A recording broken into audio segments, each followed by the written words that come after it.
شرور أنفسنا ومن سيئات أعمالنا من يهده الله فلا مضل له ومن يضلل فلن تجد له وليا مرشدا ونشهد أن لا إله إلا الله وحده لا شريك له ونشهد أن سيدنا إمامنا قدوتنا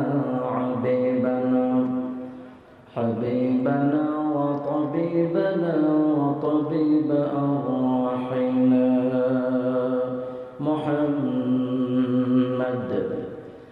الذي أرسله بالحق بشيرا ونذيرا وداعيا إلى الله بإذنه وسراجا منيرا وقد قال الله تعالى في كلامه المجيد وفي فرقانه الحميد أعوذ بالله من الشيطان الرجيم بسم الله الرحمن الرحيم ومن يطع الله والرسول فأولئك مع الذين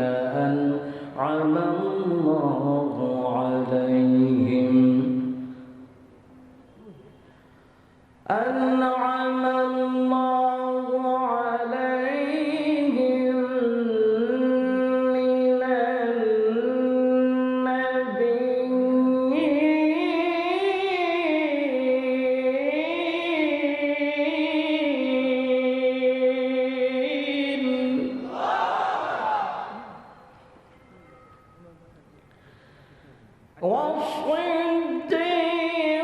والصديقين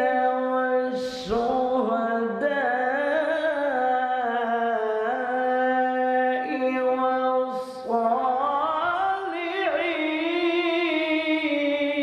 والصالحين وحسن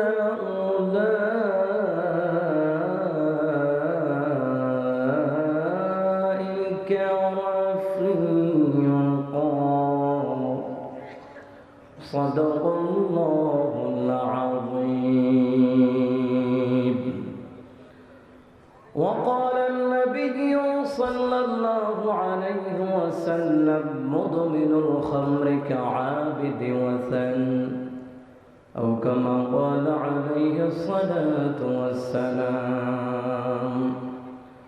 وعن جابر رضي الله تعالى عنه قال قال رسول الله صلى الله عليه وسلم من مات يشرك بالله شيئا دخل النار ومن مات لا يشرك بالله شيئا دخل الجنة أو كما قال عليه الصلاة والسلام إن الله وملائكته يصلون على النبي يا أيها الذين آمنوا صلوا عليه وسلموا تسليما اللهم صل على سيدنا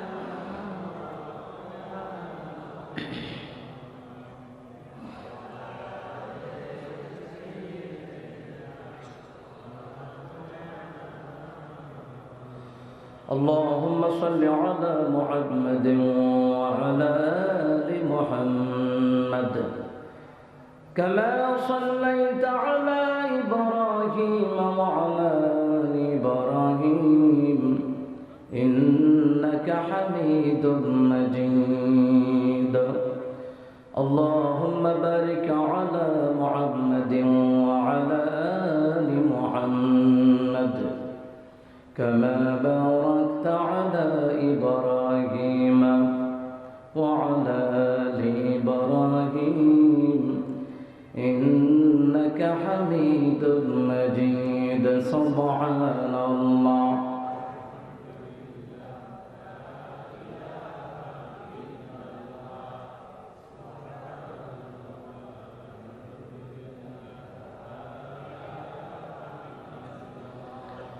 لا إله إلا الله محمد رسول الله صلى الله عليه وسلم شكري করছি আলহামদুলিল্লাহ আর আস্তে বলেন আলহামদুলিল্লাহ। দুর্গাপুর ঈদগাহ ময়দান কর্তৃক আয়োজিত 20তম তাফসীরুল কোরআন মাহফিল ঐতিহাসিক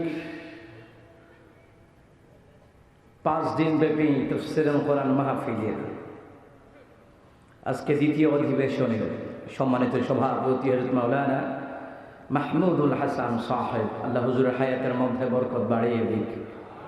আর আসতে বলেন আমিন। আজকের প্রোগ্রামের প্রধান অতিথি জনাব মাসুদ পারভেজ ভাই, আল্লাহ প্রিয় ভাইকে কোরআনের জন্য কবুল করেন, বলি আমিন। আজকের প্রোগ্রামে বিশেষ অতিথি জনাব সাদিকুল ইসলাম সাদিক ভাই, আল্লাহ আমার প্রিয় ভাইটাকে কোরআনের জন্য কবুল করেন।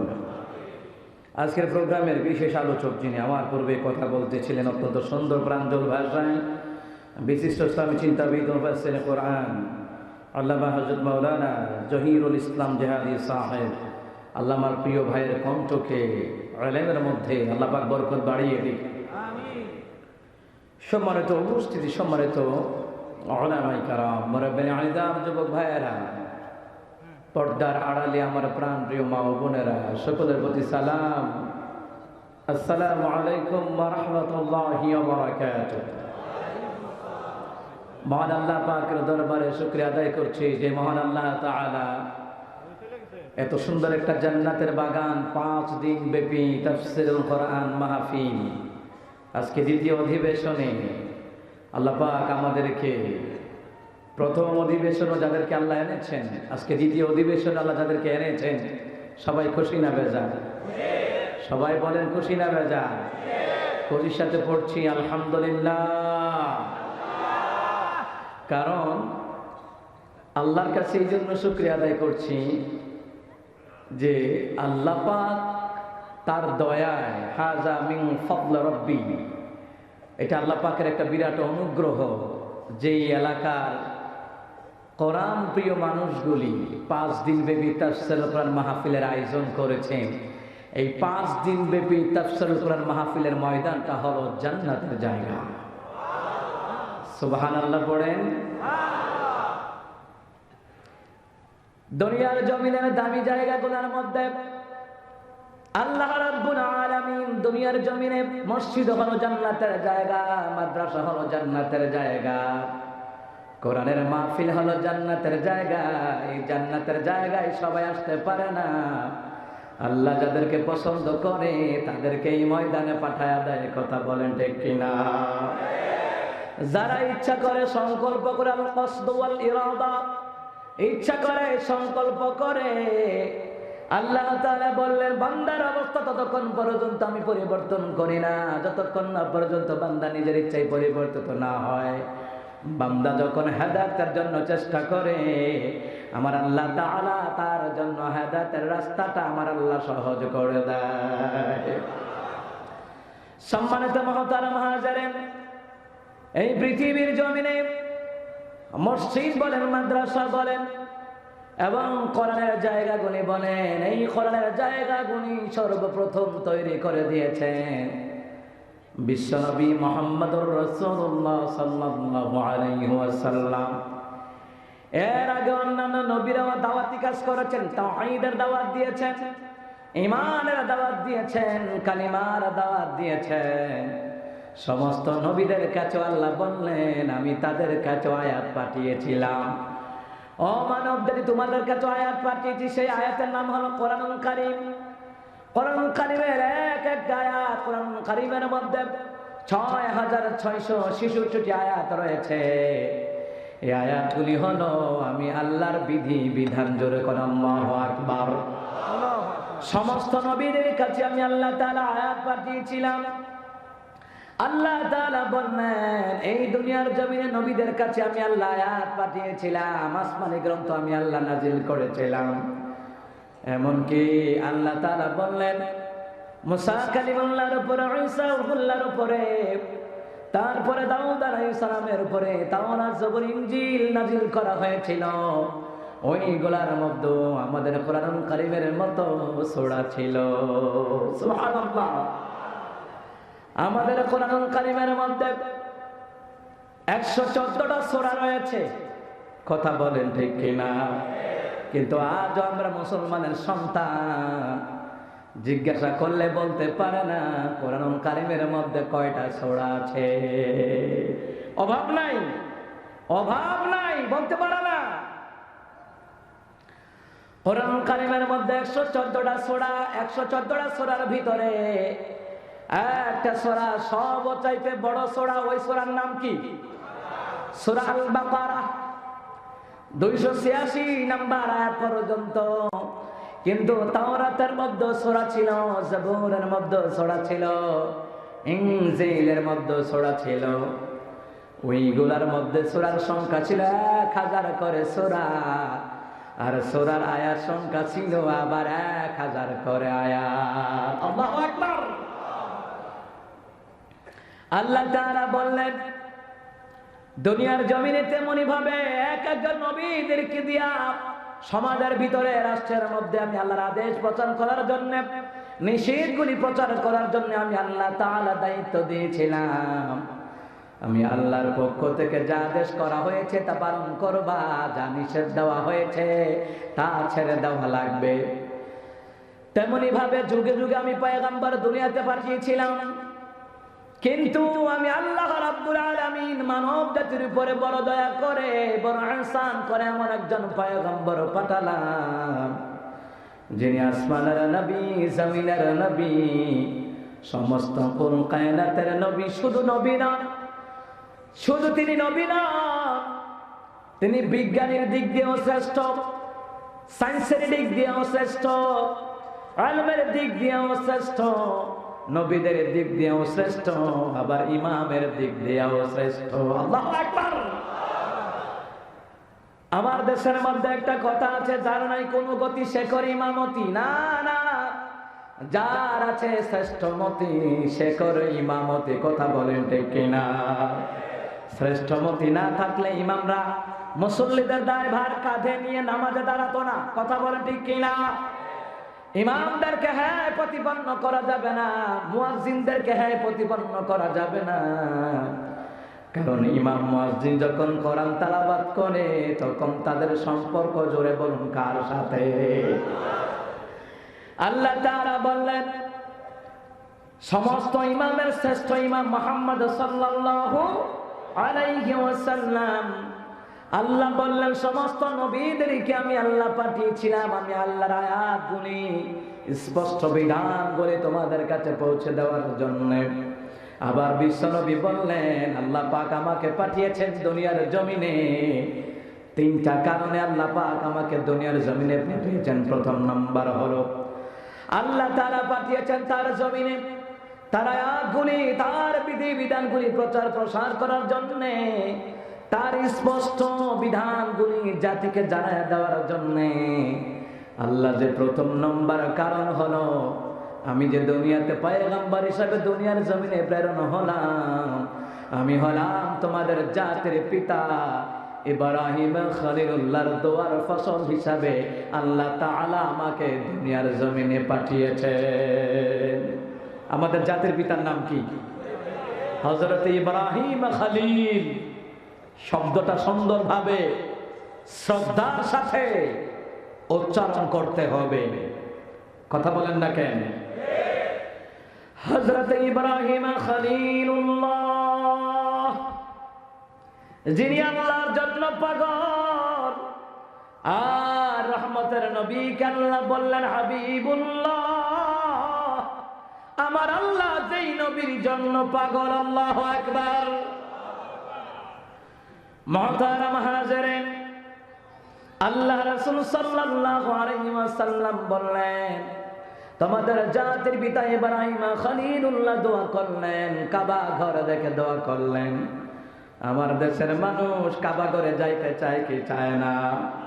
মন আমার কাদের, প্রাণ আমার কাদের, যেতে সোনার মদিনায়, যে মদিনায় ধন্য হলো, যে মদিনায় ধন্য হলো, পেত ঠিকানা। মন আমার কাদের, প্রাণ আমার কাদের, যেতে সোনার মদিনায়। সুবহানাল্লাহ পড়েন। ওই মদিনায় আমাদের মন চায় যাইতে। কথা বলেন না কেন? মক্কা মদিনাতুল মুনাওয়ারা জিয়ারতের জন্য যায়। এই মক্কা মদিনার জিয়ারত ছাড়া, বাইতুল্লাহ তাওয়াফ ছাড়া, মদিনা জিয়ারত ছাড়া, এই বাইতুল্লাহ জিয়ারত ছাড়া কারো হজ হবে না। কথা বলেন ঠিক কিনা? কিন্তু আমার দেশের ভিতরে আল্লাহর বিধানের উপরে কতগুলি বিধান।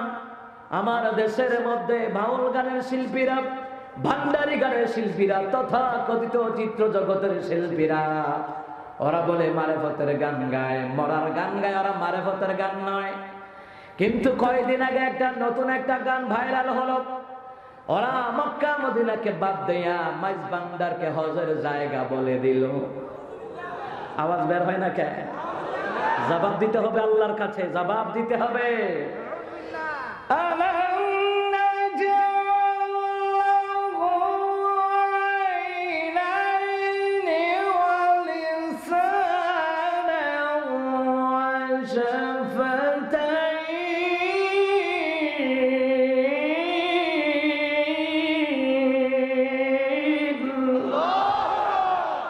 আল্লাহ তাআলা বললেন, আমি কি তোমাদেরকে দুইটা চক্ষু দেই নাই? যেই চক্ষু দিয়ে পৃথিবীর চাকচিক্যময় সৌন্দর্য তোমরা দেখতে পাও, কেন আমার শুকর করো না? আবার আল্লাহ বললেন, আমি কি তোমাদেরকে একটা জিহ্বা দেই নাই? যেই জিহ্বা দিয়ে কথা বলতে পারো, আবার যেই জিহ্বা দিয়ে খাবারের স্বাদ নিতে পারো। এই জিহ্বার মধ্যে 3000 থেকে 3500 খাবারের স্বাদ নেওয়ার ক্ষমতা আমার আল্লাহ তাআলা দিয়ে দিয়েছে। এই জন্য জবানটা ছেড়ে সুবহানাল্লাহ বলেন। যতবার সুবহানাল্লাহ বলবেন ততবার সুবহানাল্লাহ নামক গাছ জান্নাতে আল্লাহ লাগাই দেবে। আল্লাহু আকবার। এই দেশের কোরআনের ময়দানের মাধ্যমে হাজারো কোটি জনতা, হাজারো কোটি আল্লাহওয়ালা মুমিন বান্দা বান্দি, ওরা সুবহানাল্লাহ বলার বরকতে, সুবহানাল্লাহ নামের পরিবর্তে ওরা জান্নাতের মধ্যে গাছ লাগায়। কথা কর ঠিক কিনা? ও মুসলমান ইমানদার, এই জন্য জবানটাকে সত্যের পথে কাজে লাগান। যেটা মিথ্যা ওটা মিথ্যা, যেটা হারাম ওটা হারাম। আল্লাহর বিধিবিধান দ্বারা যেটা হারাম করে দেওয়া হয়েছে, ওইটা হালাল করার আর কোন রাস্তা নাই। কথা বলেন ঠিক না? যেই বিষয় সুখ বলতেছিলাম, এই জবানের হিসাব কিন্তু আল্লাহ তাআলা নিবেন। যেই বিষয়গুলো আপনি গোপন রাখবেন, গোপন করার বিষয় আল্লাহ তাআলা হিসাব নিবেন। আবার যেগুলি প্রকাশ করবেন, সত্য প্রকাশ করলেন না মিথ্যা প্রকাশ করলেন, ওই বিষয়েও আমার মাওলা হিসাব নিবেন। কথা বলেন ঠিক কিনা?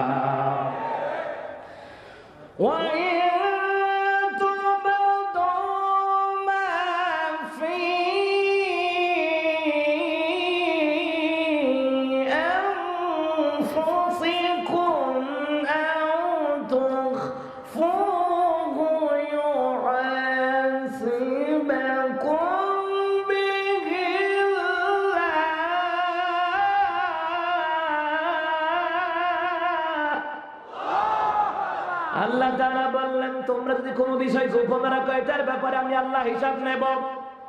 সুতরাং বাংলাদেশে যত জায়গায় ভণ্ডামি হয়, শিরকি হয়, বেদাতি হয়, এদের নাম নিয়ে বলা ফরজ হয়ে যায়, ঠিক কিনা? ওটা আমার নিজের স্বার্থে নাম বলছি না, ইসলামের স্বার্থে নাম বলছি। কারণ হলো আল্লাহ বললেন কোন বিষয় গোপন রাখা যাবে না, গোপন রাখলে হিসাব নিবেন কে?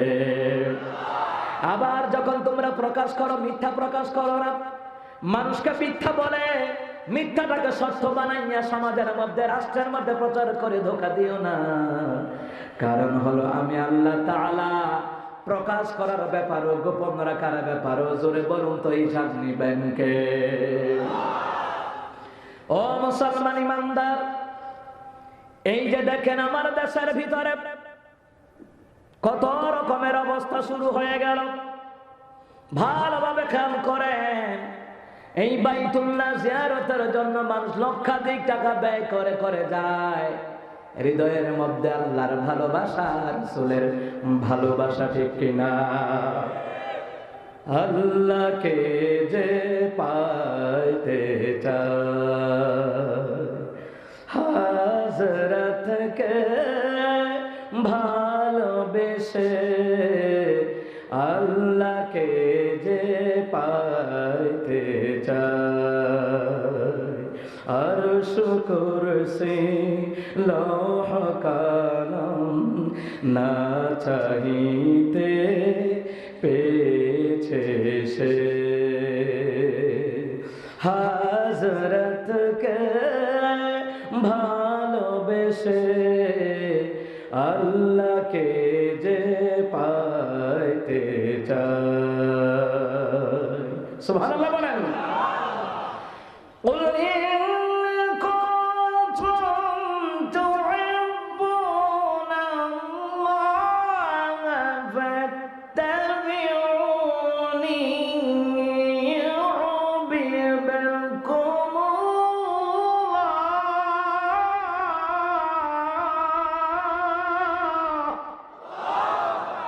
আল্লাহ তাআলা বললেন, ও নবী আপনি বলে দেন, যদি তারা আমি আল্লাহকে ভালোবাসতে চায়, যদি তারা আমি আল্লাহকে পেতে চায়, তবে যেন আপনি রাসূলের অনুসরণ অনুকরণ করে।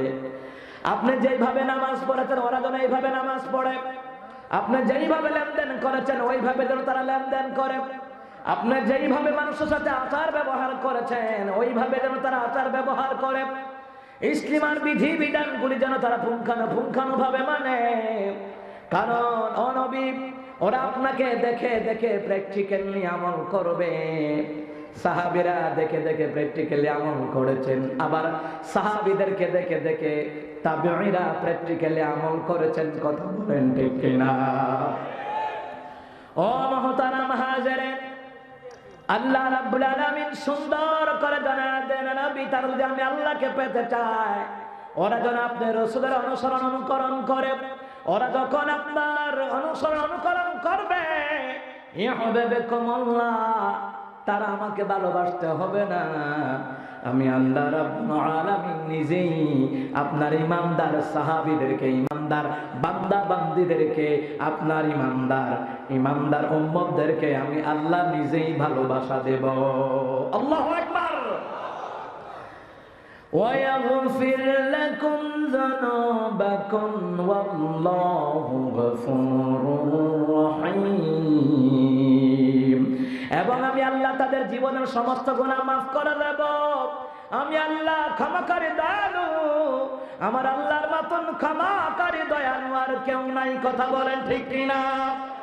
আমার আল্লাহ এমন দয়ালু, দুনিয়ার মানুষগুলো প্রতিশোধ নেওয়ার জন্য বসে থাকে, আর আল্লাহ বলেন আমার বান্দা বান্দী পাহাড় সমান গুনাহ করেছে, কিন্তু আমি আল্লাহ প্রতিশোধ নেওয়ার জন্য বসে থাকি না। আমি আল্লাহ বসে থাকি আমার বান্দা বান্দীদেরকে ক্ষমা করে দেওয়ার জন্য। আল্লাহু আকবার বলেন। মুহতারাম হাজিরিন, ভালোভাবে খেয়াল করুন, আল্লাহর ভালোবাসায়, নবীর ভালোবাসায় আমরা বাইতুল্লাহ জিয়ারতের জন্য যাই। আল্লাহর ভালোবাসায়, নবীর ভালোবাসায় আমরা রাসূলের রওজা জিয়ারতের জন্য যাই। এই দেশের কোন দরবারকে যারা হজের সাথে তুলনা দেবে, মাননীয় প্রধানমন্ত্রীর দায়িত্ব এই ভণ্ডদের আখড়াগুলি ভেঙে ভেঙে ধূলিসাৎ করে দেওয়া।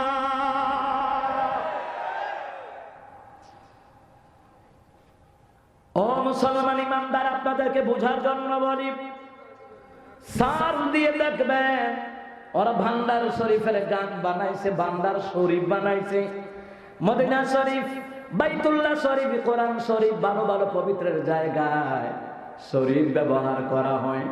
আর যেখানে নোংরামি করা হয়, বাদ্যযন্ত্র বাজানো হয়, নবীর সুন্নতকে কবর দিয়া, আল্লাহর বিধানকে কবর দিয়া যারা ঢোল তবলা বাজনার সাথে সম্পর্ক রাখে, ভান্ডারিয়াল বাউল গানের সাথে সম্পর্ক রাখে, এদের সাথে ইসলামের কোন সম্পর্ক থাকতে পারে? দুঃখের বিষয় হলো আমাদের সমাজের ভিতরে অসংখ্য ছেলে মেয়েদের মোবাইলের মধ্যে অডিও গান, ভিডিও গান, আবার আছে ভান্ডারি গান, বাউল গান। কথা বলেন আছে না নাই? ওরে দরবারি ভাই হজ করিতে মোরা মাঝি ভান্ডারে মাশাআল্লাহ, জোরে কন্যা নাউযুবিল্লাহ। কত রকমের নাস্তিক হলে পরে, মুনাফিক হলে পরে ওরা বলে মাঝ ভান্ডারে যায় হজ করার জন্য। পৃথিবীর জমিনে একমাত্র মক্কা মদিনা হলো হজের জায়গা। আবার রিয়াদুস সালিহিন ৩য় খণ্ডের ভিতরে রাসূল বললেন, আমার উম্মতের জন্য হজের জায়গা হলো জুমার দিন। যখন যারা জুমার সালাতের জন্য চলে যায়, এই জুমার দিন তাদের জন্য হজের সওয়াব দান করে দেন কে?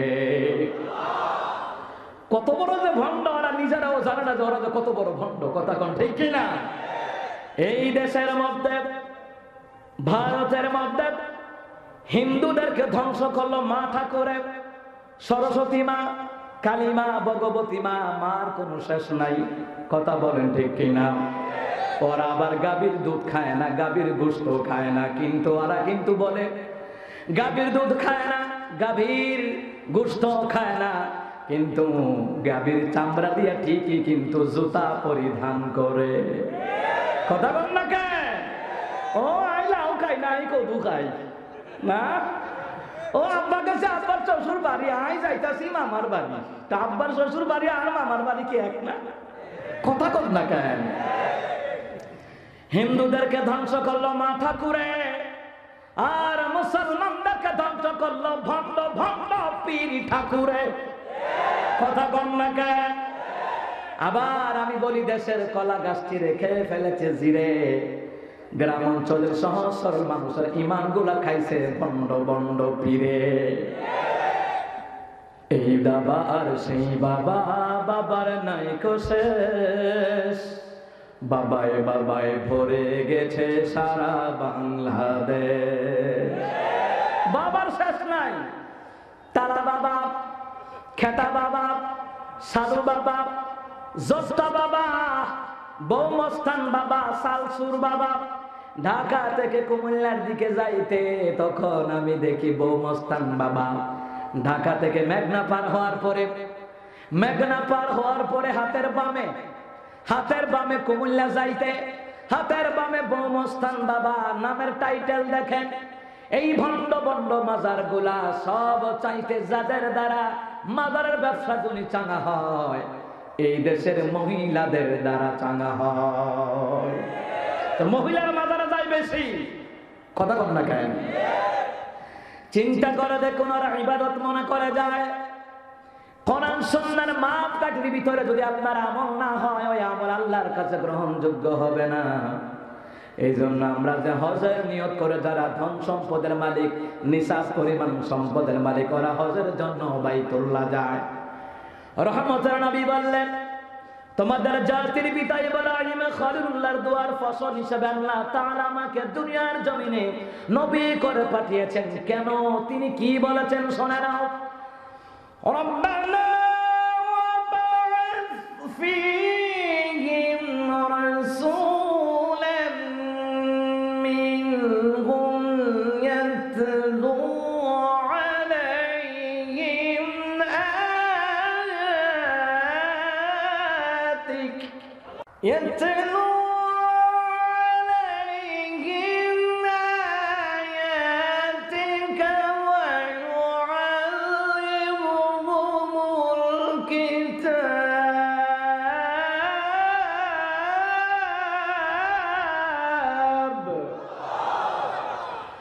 ويعلمهم الكتاب والحكمة ويزكيهم الله أكبر বলেন আল্লাহ রাসূল সাল্লাল্লাহু আলাইহি সাল্লাম বললেন ইব্রাহিম আলাইহিস সালাতু ওয়াস সালামের কথা কোরআন কারীমের মধ্যে আল্লাহ উঠায়া দিলেন আল্লাহ তাআলা বললেন যখন ইব্রাহিম খলিলুল্লাহ বাইতুল্লাহ কমপ্লিট করা কাবা ঘর নির্মাণ করা যখন কমপ্লিট করা হলো যোগানে ছিলেন হযরত ইসমাঈল আলাইহিস সালাতু ওয়াস সালাম আর মিস্ত্রি ছিলেন হযরত ইব্রাহিম খলিল আল্লাহু আকবার বলেন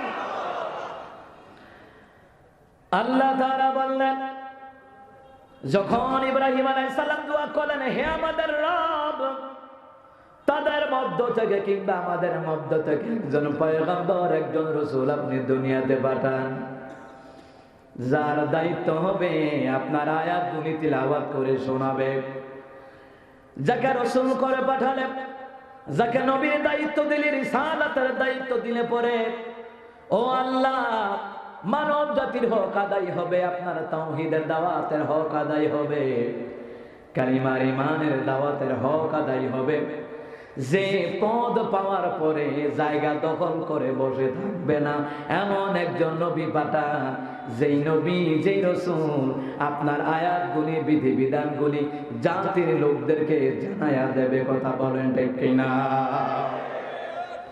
এমন একজন রাসূল পাঠান এমন একজন পয়গম্বর পাঠান যার দায়িত্ব মানুষদেরকে আপনার আয়াতগুলি তিলাওয়াত করে শোনাবে যা আদেশ তারা পালন করবে যা নিষেধ তা ছেড়ে দেবে কিন্তু তিনি তো এমন নবী হবেন না পদ পাওয়ার পরে ক্ষমতাকে টিকিয়ে রাখার জন্য যাকে মামলা দেওয়ার দরকার দিয়ে দাও হত্যা করার দরকার হত্যা করে দাও গুম করার দরকার গুম করে দাও এমন নৃশংস হত্যাকাণ্ড চালাবে না এমন একজন নবী পাঠান আপনার আদেশগুলি জনগণের সামনে প্রচার করে দেবে আল্লাহু আকবার কিন্তু মুসলমান ইমানদার আল্লাহ তো এমন ব্যক্তিকে নবী করে পাঠান নাই যে নবী দায়িত্ব পালন করতে পারবেন না এমন নবীকে আল্লাহ নবুয়তের দায়িত্ব দিয়ে পাঠান নাই এমন নবীকে আমার আল্লাহ রিসালাতের দায়িত্বের মধ্যে বসান নাই নবুয়তের দায়িত্বের মধ্যে আমার আল্লাহ এমন নবীকে বসান নাই আমার আল্লাহ এমন নবীকে বসিয়েছেন যিনি রিসালাতের দায়িত্ব পালন করার যোগ্যতা আল্লাহ দিয়েছে সুবহানাল্লাহ বলেন নবুয়তের দায়িত্ব পালন করার যোগ্যতা আছে ও মুসলমান ইমানদার এমন যোগ্য ব্যক্তিকে আমার আল্লাহ রিসালাতের দায়িত্ব দিলেন নবুয়তের দায়িত্ব দিলেন যিনি হলেন সমস্ত আম্বিয়াদের চাইতে শ্রেষ্ঠ পয়গম্বর জোরে বলুন আল্লাহু আকবার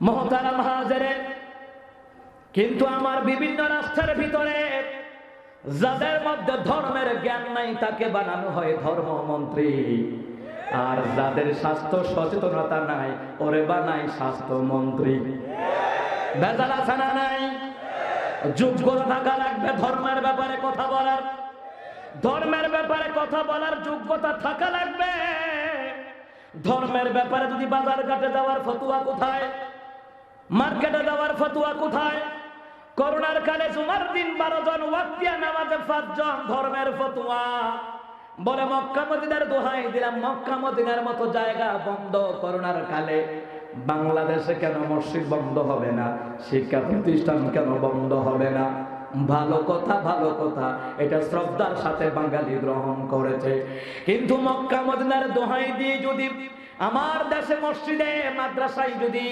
সীমিত আকারে মুসল্লিরা যাওয়া লাগে তাহলে সৌদি আরবের ইস্যু দেখাইয়া বাংলাদেশে চুলের শাস্তি হাত কাটা ধর্ষণ শাস্তি মৃত্যুদণ্ড কেন করা হয় না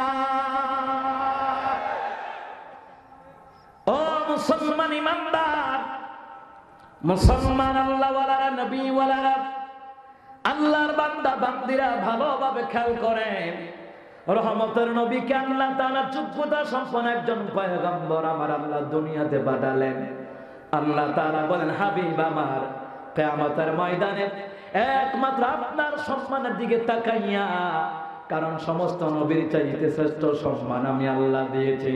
একমাত্র আপনি রাসূলের সম্মানের দিকে তাকাইয়া আমি আপনার কোন উম্মতদেরকে আমি আল্লাহ জাহান্নামে ফেলব না।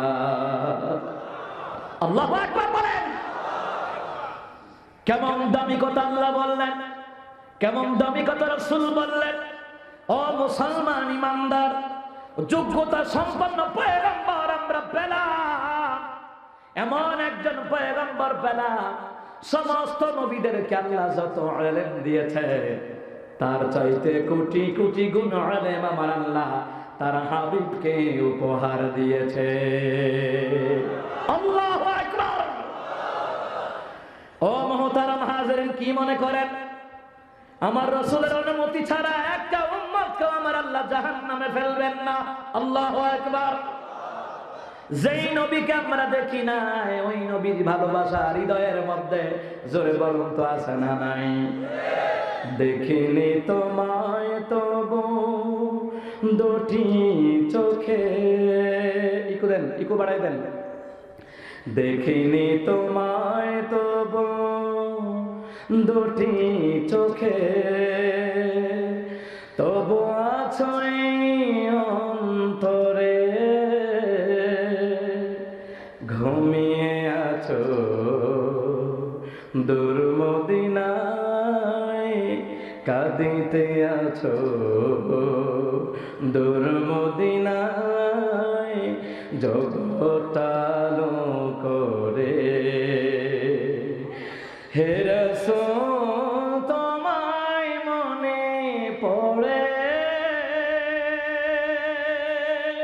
হে রাসূল তোমায় মনে পড়ে, হে রাসূল তোমায় মনে পড়ে, হে রাসূল তোমায় মনে পড়ে।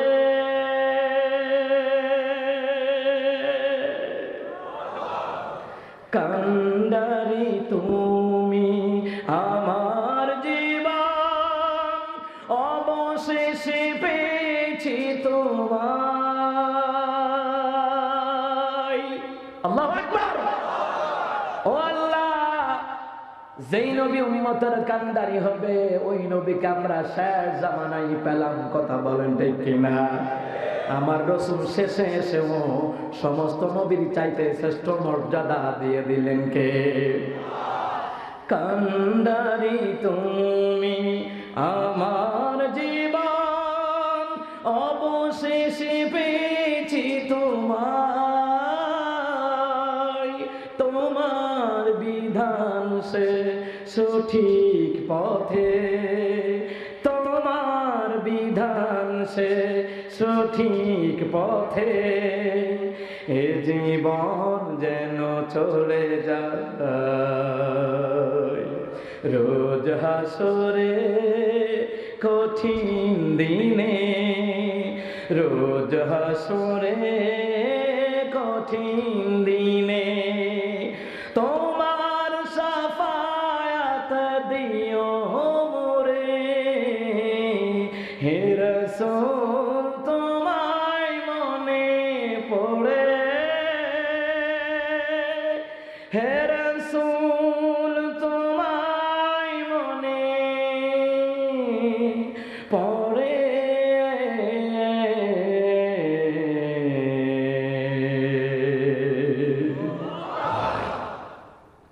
ওই নবীকে আমাদের কলিজা দিয়ে ভালোবাসি। ওই নবীর বিরুদ্ধে যারা কথা বলে হৃদয়টা করে চৌচির হয়ে যায়। কথা বলেন ঠিক কিনা? নবীকে গালি দিলে যাদের কলিজায় লাগে না, তোমার নেতার বিরুদ্ধে বললে তোমার কলিজায় লাগে, আমার নবীর বিরুদ্ধে বললে তোমার কলিজায় লাগে না। বুঝা লাগবে তুমি ইমানদার হতে পারো নাই, পারো না।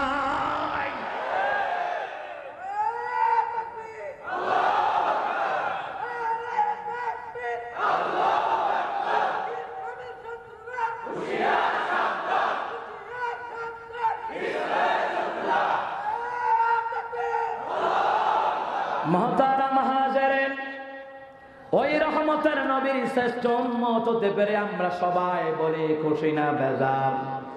জোরে বলে আলহামদুলিল্লাহ। ও আমার প্রিয় বাবারা ভাইরা, রহমতের নবী বলেন, আল্লাহ বললেন, ও আল্লাহ, হযরত ইব্রাহিম খলিল বলেন, আল্লাহ এমন একজন পয়গম্বর পাঠান যাকে দায়িত্ব দেওয়ার পরে বসে থাকবে না। কথা বলেন ঠিক কিনা? আমার দেশের প্রধানমন্ত্রী বিভিন্ন এমপি মন্ত্রীদেরকে দায়িত্ব দেয়, কেউ দায়িত্ব পালন করে, আবার কেউ চেয়ার নিয়ে বসে থাকে, কোনো দায়িত্ব পালন করে না, ঠিক কিনা?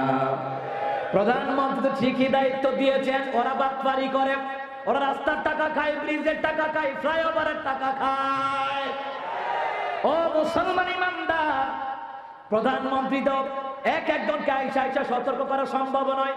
উনি তো দায়িত্ব দিয়ে দিয়েছেন, শপথ পাঠ করিয়েছেন। শপথ পাঠ করানোর সময় তোমরা একটা বলো, পালন করার বেলায় আর একটা বলো।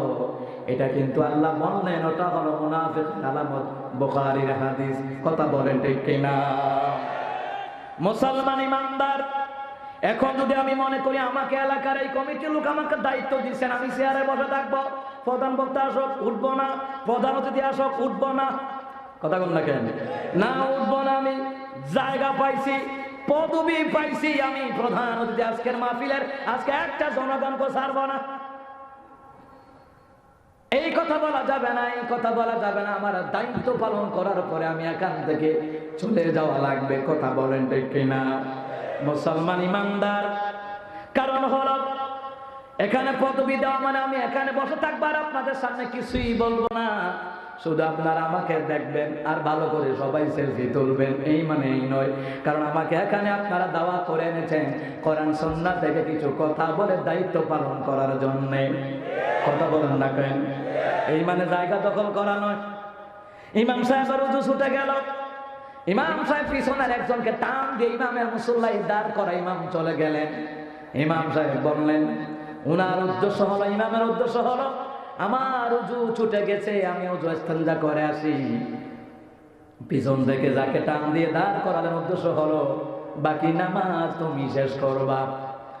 ইমাম সাহেব চলে গেলেন, ইস্তিনজা করলেন, উজু করলেন, আয়সা দেখে যাকে ইমাম সাহেব হুজুর ইমামতির মুসল্লায় দাঁড় করায় গেলেন বাকি নামাজ সমাপ্ত করার জন্য, ওই জায়গায় এখনো দাঁড়িয়ে আছে, রুকুতেও যায় না, সাজদাও করে না।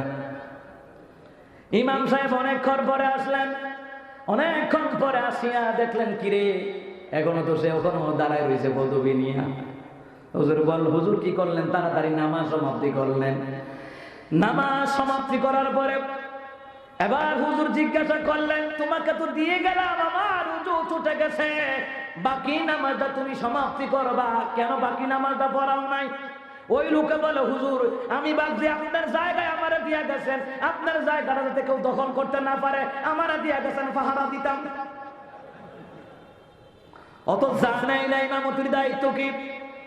ইমাম মানে নেতা, সমাজের যারা নেতৃত্ব দেয়, রাষ্ট্রের যারা নেতৃত্ব দেয় তারা হল ইমাম। পদবি নিয়ে বসে থাকলে চলবে না, পদবি নিয়ে বসে থাকলে চলবে না। জনগণের ইমাম হিসাবে, রাষ্ট্রের ইমাম হিসাবে দায়িত্ব আছে না নাই? জোরে বলুন ঠিক কিনা? অনেক দায়িত্ব আছে। ও মুসলমান, নবী দোয়া করেন, ইব্রাহিম খলিলুল্লাহ দোয়া করলেন, আল্লাহ, ও আল্লাহ, তিনি কাবা ঘরের মালিকের কাছে দোয়া করলেন, এমন একজন নবী পাঠান ইয়াতলু আলাইহিম আয়াতিকা ওয়া ইউআল্লিমুহুমুল কিতাব, যিনি আপনার আয়াতগুলি তিলাওয়াত করে করে শোনাবে, মানুষদেরকে ইলম শিক্ষা দেবে, ইসলামের জ্ঞান শিক্ষা দেবে, ইমানের জ্ঞান শিক্ষা দেবে, নামাজের জ্ঞান শিক্ষা দেবে, সমাজে কিভাবে চালাতে হয় ওটাও শিক্ষা দেবে, রাষ্ট্র কিভাবে পরিচালনা করে জনগণের হক আদায় করা লাগে ওটাও শিক্ষা দেবে। এমন একজন পয়গম্বর আপনি পাঠায়া দেন। সুবহানাল্লাহ বলেন। যিনি ইলম শিক্ষা দেবে, জ্ঞান শিক্ষা দেবে। আমি চ্যালেঞ্জ করে বলতে পারি, ইসলামের জ্ঞান শিক্ষার ফ্যাক্টরি হলো নবীর ঘর মাদ্রাসা, ঠিক কিনা? ইসলামের জ্ঞান শিক্ষার কুষ্টিয়ার এসপি সাহেব বলল, আপনারা জানাজা পড়ান লাগতো না, আমি জানাজা পড়াম। তুমি জানাজা পড়াইবা, তোমার লক্ষণ তো একবারে ক্লিন শিট করে রাখছো, নবীর সুন্নাত নাই। কথা বল না কেন? আর একজন বলল আপনারা তো পিটায়া পিটায়া শিখাইছে, উনি নাকি নিজে নিজে ইংরেজি শিখছে, বাংলা শিখছে, আরবি শিখছে। খোদার কসম করে বলি, আল্লাহর কালাম এখানে আছে, আমি খোদার কসম করে বলি, যে ব্যক্তি বলল নিজে নিজে আলিফ বা তা তা শিখছে, আলিফ বা যে বলছে এই শব্দটাই তো তার উচ্চারিত হয় নাই। কথা বল না কেন? আলিফ কিভাবে উচ্চারণ করতে হয়, বা কিভাবে উচ্চারণ করতে হয়, তা কিভাবে উচ্চারণ করতে হয়, তা জিহ্বার আগা সানায় আউলিয়া দাঁতের আগা হতে উচ্চারিত হয় সা জাল জ। অত ডাইরেক্ট বলছে আলিফ বা তা তা, তুমি কি শিখলা? উস্তাদ ছাড়া কখনো শিখা যায় না। আল্লাহ বললেন হাবিব আমার, গোটা দুনিয়ার মানুষের জন্য আপনাকে উস্তাদ বানায় পাঠালাম, আর আপনার উস্তাদ হলাম আমি স্বয়ং আল্লাহ, আমি স্বয়ং আল্লাহ।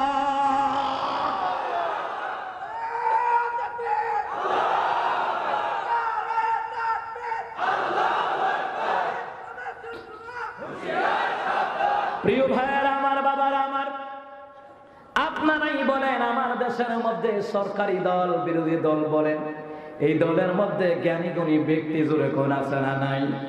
ওরা তো কখনোই কথা বলে না, ওটা মেন্টাল। কথা কন না কেন? কত জ্ঞানী গুণী ব্যক্তি আপনার আমার এলাকায় আছে, প্রত্যেকটি এলাকায় আছে, যারে মেন্টালে ধরে পুরাপুরি ভাবে ধরে,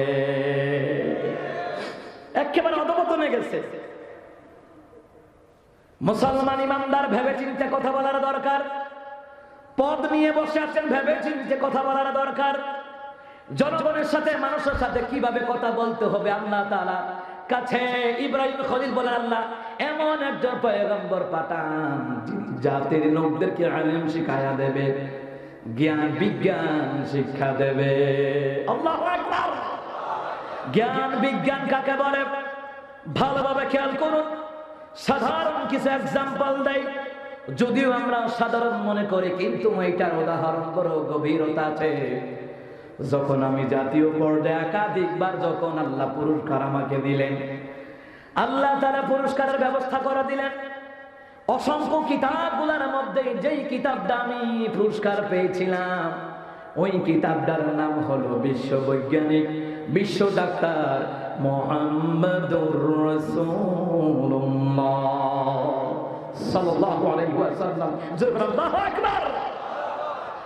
রহমতের নবী ১৫০০ বছর আগে বললেন, তোমরা টাকনুর নিচে পায়জামা পরিধান করো যারা পুরুষ আছো, প্রস্রাব থেকে নিজেকে মুক্ত রাখো, প্রস্রাবের মতন নাপাকি থেকে নিজেকে বাঁচায় রাখো। কেননা তাফসীরে নূর সদর কিতাবের ভিতরে দেখলাম রহমতের নবী বললেন, আমি একটা কবর পার দিয়ে যাচ্ছিলাম, গাধাটা লাফাচ্ছিল। রাসূল সাল্লাল্লাহু আলাইহি ওয়াসাল্লাম তিনি কি করলেন? রহমতের নবী গাধা থেকে নেমে গেলেন। রহমতের নবী বললেন, ও সাহাবীরা তোমরা কি জানো এখানে কিসের কারণে আযাব হচ্ছে? সাহাবীরা নিজে নিজে ফতোয়া দেন নাই, কিন্তু আমার দেশে ভুল ফতোয়া বসে, মিডিয়াতে বসে দেওয়ার জন্য, ভুল ফতোয়া দেওয়ার জন্য কতগুলা নাস্তিক মার্কা মৌলবী আছে কি নাই?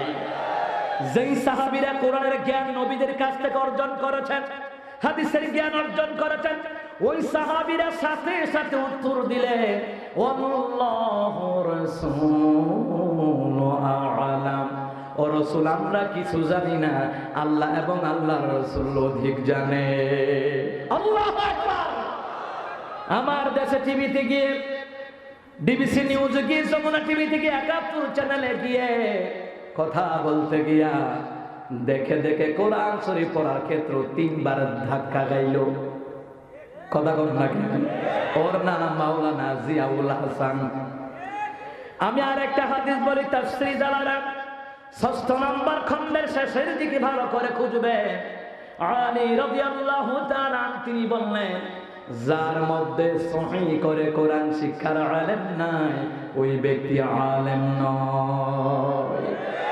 দেখে কোরআন করতে পারলে আবার হাফেজ কিভাবে হয়? প্রিয় ভাইয়ার আমার, বাবার আমার, ভালোভাবে খেয়াল করুন।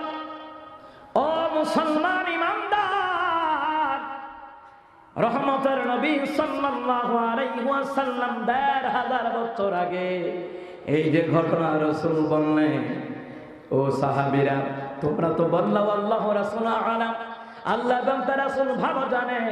তখন রাসূল বললেন, এই কবরের মধ্যে দুইটা কারণে আযাব হচ্ছে। একটা হলো ওরা টাকনোর উপরে পায়জামা পরিধান করে নাই। টাকনোর নিচে যেই পুরুষারা পায়জামা কিংবা লুঙ্গি পরিধান করবে, আর যারা প্রস্রাব থেকে নিজেকে বাঁচাতে পারে নাই, দুইটা কারণে কবরের ভিতরে আযাব হবে সবচাইতে বড় ভয়ঙ্কর। এ মুসলমান ইমানদার, এবার আসেন, এটা হলো পরকালের জাহান্নাম, এটা হলো কবরের জগতে আযাব। দুনিয়ার জমিনে কি ক্ষতি হবে আপনার? এক নাম্বার, কোরআনিক সায়েন্স গবেষণা করে দেখলাম, রাসূল বললেন টাকনোর উপরে পুরুষরা পায়জামা পরিধান করবে, কারণ হলো টাকনোর নিচ দিয়ে যে অক্সিজেনটা টাকনোর নিচ দিয়ে পশমের গোড়ায় গোড়া দিয়ে যে অক্সিজেনটা শরীরের মধ্যে ঢুকে যায়, ওই অক্সিজেনটা তার যৌনতার হরমোনের জন্য আমার আল্লাহ বিশাল বড় উপকার রেখে দিয়েছে। না আস্তে কোন সুবহানাল্লাহ। কি বুঝলেন শ্রেষ্ঠ ডাক্তার মুহাম্মদুর রাসূলুল্লাহ সাল্লাল্লাহু আলাইহি ওয়াসাল্লাম? গত বছর একটা পত্রিকা দেখলাম, আমেরিকার একটা রিপোর্ট এসেছে। আমেরিকার ডাক্তারগণ বললেন, হ্যাঁ, ১৫০০ বছর আগে মুহাম্মদুর রাসূলুল্লাহ সাল্লাল্লাহু আলাইহি ওয়াসাল্লাম যেই কথাটা তিনি বলে গেলেন যে তোমরা পুরুষরা টাকনোর উপরে পায়জামা পরিধান করবা, কারণ টাকনোর নিচ দিয়ে যে অক্সিজেনটা প্রবেশ করে, ওই অক্সিজেনটা তোমার যৌনতার হরমোনের জন্য আমার আল্লাহ রাব্বুল আলামিন সবচাইতে একটা বিশেষ পাওয়ার, বিশেষ ক্ষমতা আমার আল্লাহ দান করে দেয়। সুবহানাল্লাহ বলেন। আজকে যৌনতা রোগের জন্য অনেক নারী পুরুষেরা ভুগছে, অল্প বয়সে 16, 17, 18, 16, 17, 15 বছর বয়স থেকে 25, 30 বছর পর্যন্ত অনেক নারী পুরুষেরা যৌন রোগে ভুগছে। কারণ ছেলেরা স্টাইল করতে করতে ওরা টাকনোর নিচে তো পায়জামা পরে পরে জুতার ভিতরও আর ফাইরাঙ্গুল ঢুকায়া দেয়। কথা বল না কে? ও মুসলমান ইমানদার, এরপরে আমার দেশের মায়েরা, রাসূল বললেন টাকনোর নিচে তারা টাকনোর উপরে পুরুষরা পরবে, আর টাকনোর নিচে মহিলারা পায়জামা পরবে।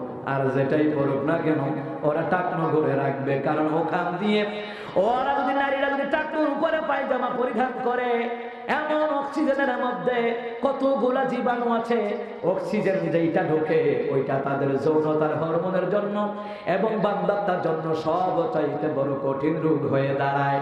কারণ মহিলাদের মধ্যে বান্দাত্বর সংখ্যা বেশি না কম? বর্তমান যুগে অনেক বেশি।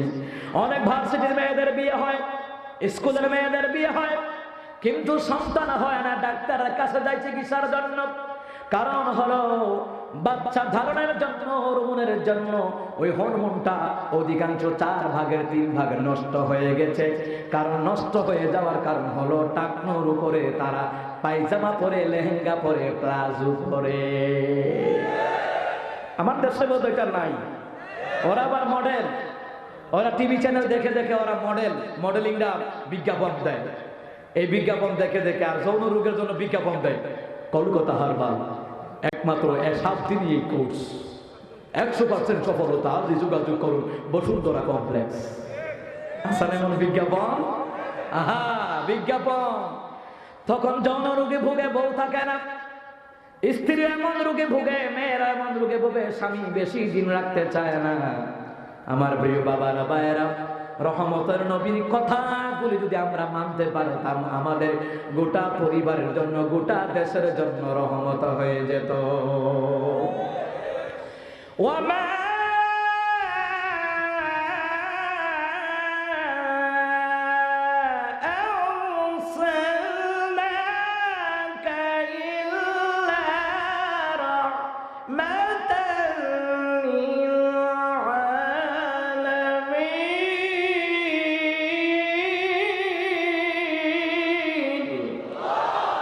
আল্লাহ তাআলা বলেন, আমি আমার হাবিবকে গোটা বিশ্ববাসীর জন্য আমি আল্লাহ রহমত করে পাঠালাম। আল্লাহু আকবার। আমার আল্লাহর কাছে ইব্রাহিম খলিল দোয়া করে, আল্লাহ এমন নবী পাঠান যে নবী মানুষদেরকে ইলম শিক্ষা দেবে, জ্ঞান বিজ্ঞান শিক্ষা দেবে। আল্লাহু আকবার। রাসূল সাল্লাল্লাহু আলাইহি ওয়াসাল্লাম এই জন্য তিনি বললেন এমন জ্ঞান। রাসূল বললেন শুনে নাও জ্ঞান তোমরা কোথা থেকে পাবা? আমার শিক্ষক হচ্ছেন আল্লাহ, আর আমি আল্লাহ রাসূল দুনিয়ার জমিনে গোটা উম্মতের জন্য, গোটা জাতির জন্য শিক্ষক রূপে আমি রাসূল প্রেরিত হয়েছি। তোমরা শুনে নাও। ক্বালা নবী সাল্লাল্লাহু আলাইহি ওয়াসাল্লাম মুদমিনুল খামরি কাআবিদি ওয়াসান, তোমাদের মধ্যে যারা মূর্তি ভাস্কর্যের পক্ষে কথা বলে, যারা মদ খায়, মদ খাওয়ার যেই শাস্তি, যারা মূর্তি বানায় তাদের জন্য একই শাস্তি। এইগুলা মুসলমানরা সমর্থন করবে না, এইগুলা করবে কাফের বেঈমানেরা। ঠিক কি না? আবার আসেন আন জাবির রাদিয়াল্লাহু তাআলা আনহু, তিনি বললেন রাসূল জ্ঞানের কথা বলছেন, এইগুলা হাদিসের জ্ঞান, কোরআনের জ্ঞান। রাসূল বললেন, ইব্রাহিম আলাইহিস সালাম বলেন আল্লাহ এমন নবী পাঠান মানুষদেরকে জ্ঞান বিজ্ঞান শিক্ষা দেবে, সতর্ক করাবে। এটা করা যাবে না, ওটা করা যাবে, হালাল ইনকাম করা যাবে, হারাম করা যাবে না। ওয়ান জাবির রাদিয়াল্লাহু তাআলা আনহু قال رسول الله صلى الله عليه وسلم من مات يشرك بالله شيئا دخل النار ومن مات لا يشرك بالله شيئا دخل الجنة. আল্লাহু আকবার। রাসূল বললেন জ্ঞানের কথা শুনে নাও। আল্লাহ বলেন আমার হাবিব যা বলে তা পালন করো, যা নিষেধ করে তা ছেড়ে দাও। আবার আমি আল্লাহ যা বলি তা পালন করো, যা নিষেধ করে তা ছেড়ে দাও। ওয়া তা'মুরুনা বিল মা'রুফি ওয়া তানহাউনা আনিল মুনকার, তোমরা সৎ কাজের আদেশ দিবা, অসৎ কাজে বাধা প্রদান করবা।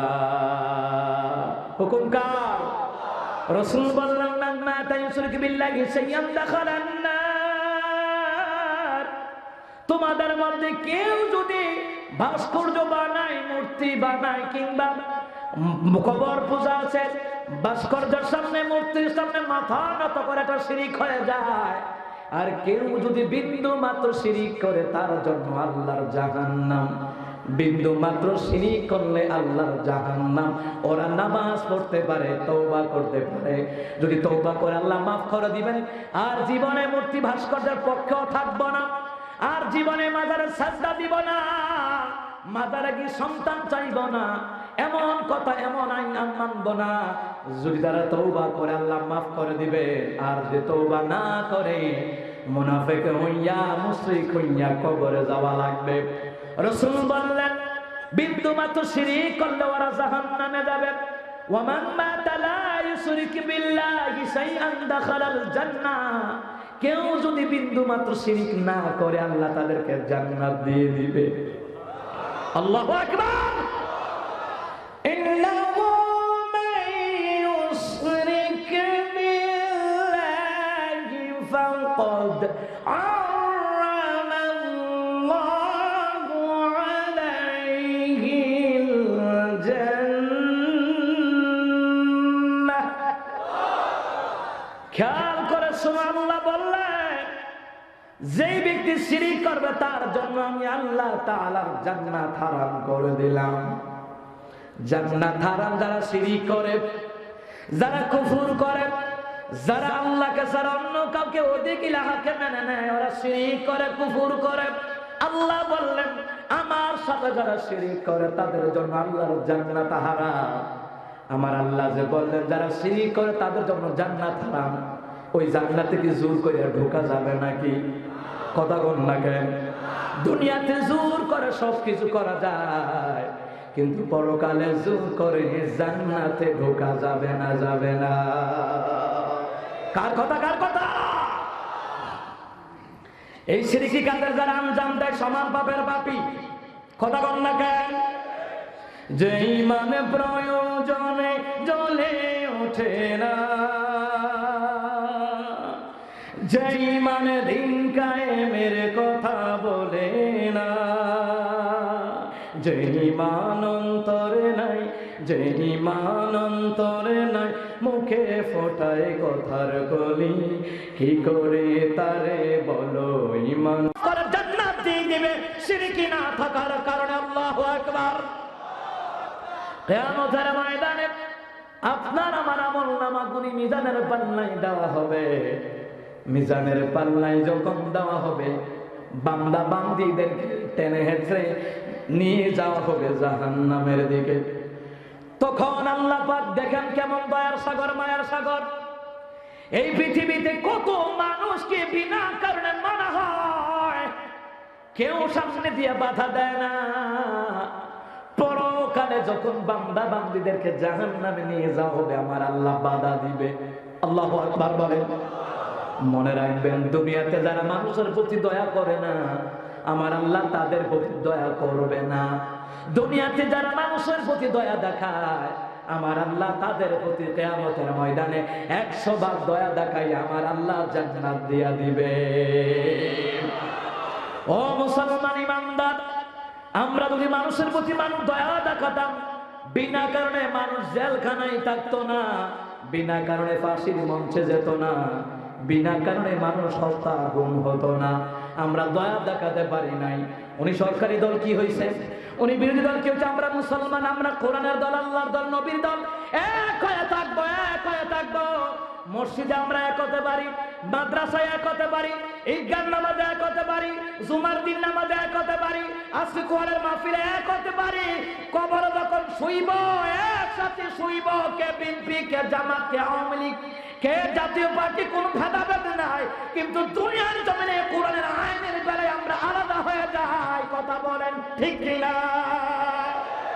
না না, আজকের প্রোগ্রামে আমরা দলমত নির্বিশেষে যেইভাবে এক হয়েছি, আমরা চাই পরকালে আল্লাহর সামনে যেন এক হয়ে দাঁড়াই। কথা বল না কেন?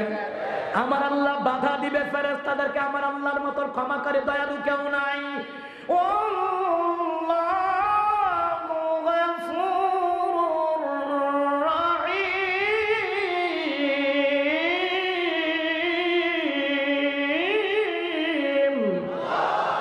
আল্লাহ বলেন, আমি ক্ষমাকারী দয়ালু। মানুষকে ক্ষমা করতে শিখেন, মানুষকে ভালোবাসতে শিখেন, মানুষকে দয়া করতে শিখেন। আমার নবী কিন্তু প্রতিশোধ নিতে পারতেন, কিন্তু আমার রাসূল প্রতিশোধ নেয় নাই। একেই বলে দয়ার নবী। আল্লাহু আকবার। আমার আল্লাহ কেমন দয়ালু। ও ফেরেশতারা থামো, আমার এই বান্দা বান্দীদেরকে কোথায় নিয়ে যাও? বান্দা বান্দীরা বলবে, আল্লাহ এই আপনার এই বান্দা বান্দীদেরকে জাহান্নামের দিকে নিয়ে যায়। জাহান্নামেদেরকে নিয়ে যাই। লিমাদা, কেন নিয়ে যাও? ফেরেশতারা বলবে, আল্লাহ তার তো মিজানের পাল্লায় নেকি বলে ওজন দিলাম, দেখতে পেলাম তার গুনাহের পাল্লা ভারী হয়ে গেল, নেকের পাল্লা হালকা হয়ে গেল। তখন আল্লাহ বলবে, কেন হালকা হলো? কিসের কারণে হালকা হলো? তখন আল্লাহর ফেরেশতারা বলবে, আল্লাহ তার আমলনামা ঘাটতি হয়েছে, নেকের পাল্লা হালকা হয়েছে, গুনাহের পাল্লা ভারী হয়েছে। 100 ভাগ গুনাহ, গুনার খাতা একেবারে ভরপুর। আল্লাহ বলবেন তখন, বান্দা বান্দির আমলনামা আমার কাছে দাও। আল্লাহু আকবার বলবেন না? বান্দা বান্দির আমলনামা আমার কাছে দাও। আল্লাহর কাছে বান্দা বান্দির আমলনামাই দেওয়া হবে, আপনার আমার আমলনামা দেওয়া হবে। ও টাঙ্গাইল জেলা মধুপুর থানাবাসী, আপনার আমার আমলনামা দেওয়া হবে আল্লাহর সামনে। আল্লাহ তাআলা তখন তাকায়া তাকায়া দেখবে, বান্দা 1 থেকে গুনাহ করতে করতে 100 পর্যন্ত গুনাহ। কিন্তু আমার আল্লাহ দয়ার সাগর, মায়ার সাগর। দুনিয়ার জমিনটা চলে আল্লাহ পাকের 100 ভাগের 1 ভাগ মায়া দিয়া। আর হাসর ময়দানে আমার আল্লাহ পুরাপুরি 100 ভাগ মায়া হাসরবাসীর প্রতি আমার আল্লাহ ছেড়ে দিবে। আল্লাহু আকবার। আল্লাহ তাআলা আমলনামার দিকে তাকাবে, তাকায়া দেখবে, হ্যাঁ ফেরেশতারা তাই তো দেখছি, বান্দার আমলনামা 100 ভাগ গুনাহ। কিন্তু ফেরেশতারা আজকে আমি আমার এই বান্দাগুলিদেরকে ক্ষমা করে দেব। আল্লাহু আকবার। ফেরেশতারা বলবে, আল্লাহ কেন? কারণ কি আমাদের ওজন কি ঠিক হয় নাই? হ্যাঁ হয়েছে, কিন্তু আমি আল্লাহ দয়ার সাগর, মায়ার সাগর, বান্দার আমলনামা এক এক করে দেখলাম 100 ভাগই গুনাহ। কিন্তু আমি দেখতে পেলাম বান্দা আমার সাথে কাউকে শরীক করে নাই, আমি আল্লাহর সাথে কাউকে শরীক করে নাই, আমাকে ছাড়া অন্য কাউকে সাজদা দেয় নাই, গাছের পূজা, মাছের পূজা, মূর্তির পূজা এইরকম পূজা করে নাই, ওরা আমি আল্লাহর দাসত্ব করেছে। যেহেতু আমার বান্দা বান্দিরা শিরকি গুনাহ করে নাই, তাই আমি 100 ভাগ গুনার কথা ক্ষমা করে আমি আল্লাহ বলে দিলাম তাদেরকে তোমরা জান্নাতের মধ্যে নিয়ে যাও। আল্লাহু আকবার। শিরক সবচাইতে বড় মারাত্মক গুনাহ। বাবা আদম থেকে শুরু করে আল্লাহর নবী পর্যন্ত, উলামায়ে কেরাম পর্যন্ত হকের দাওয়াত দেয়, তাওহীদের দাওয়াত দেয়। শিরক থেকে বাঁচতে বলে কেন জানেননি? আল্লাহ বললেন শিরক হচ্ছে সবচাইতে বড় জুলুম। কার কথা? কার কথা? আপনার সন্তানদেরকে নসিহত করেন, সন্তান যা কিছু চাইবে আল্লাহর কাছে চাইবে। আপনার স্ত্রীকে শিক্ষা দেন, আপনার মেয়েকে শিক্ষা দেন, কার কথাই মাজারে পাঠান, বাবার সাজদা দাও, পীরকে সাজদা দাও। এইরকম যদি শিরকি গুনাহ থাকে কিয়ামত পর্যন্ত হজ করতে পারবেন, হজ কবুল হবে না। কিয়ামত পর্যন্ত মসজিদের প্রথম কাতারে মুসল্লি হতে পারেন, শিরকে আমল যদি থাকে আল্লাহর দরবারে কবুল হবে না। গতকালকে একটা হাদিস রিসার্চ করলাম, বুখারী মুসলিমের বর্ণনায় রহমতের নবী বললেন আমার উম্মতের মধ্যে ৭০,০০০ উম্মতদেরকে আমার আল্লাহ জান্নাত দিয়ে দিবে। তাদের মধ্যে একদল হলো যারা শিরকি গুনাহ করে নাই। আল্লাহু আকবার। যারা শিরক করে নাই, কুফর করে নাই, এমন ব্যক্তিদেরকে আল্লাহ তাআলা ক্ষমা করে দিবে। এমন ব্যক্তিদেরকে ৭০,০০০ উম্মতদেরকে আমার আল্লাহ জান্নাত দিয়ে দেবে। রাসূল বললেন এই ৭০,০০০-এর সাথে আরো ৭০,০০০-এর সাথে এই এক একজনের সাথে আবার ৭০,০০০ করে আমার আল্লাহ জান্নাত দিয়ে দিবে। প্রিয় বাবারা, ভাইয়েরা, এই জন্য আল্লাহ রাসূল বলেন শিরক করবা না। আবার আল্লাহ বললেন আমার কতই না ভালো লাগলো ইলমের কথা, দ্বীনের কথা। হযরত লুকমান তার সন্তানকে যখন বলল সন্তান তুমি যা কিছু করবা, লোকমান আলাইহিস সালাম বলেন সন্তান তুমি যা কিছু করবা কিন্তু আমার আল্লাহর সাথে শরীক করবা না। কারণ খাওয়ায় আল্লাহ, রিজিক দেয় আল্লাহ, হায়াত দেয় আল্লাহ, মওত দেয় আল্লাহ। কারণ তোমার আমার আপন, সব চাইতে আপন কে? আমার আপন বলে নাই রে কিছু, আল্লাহ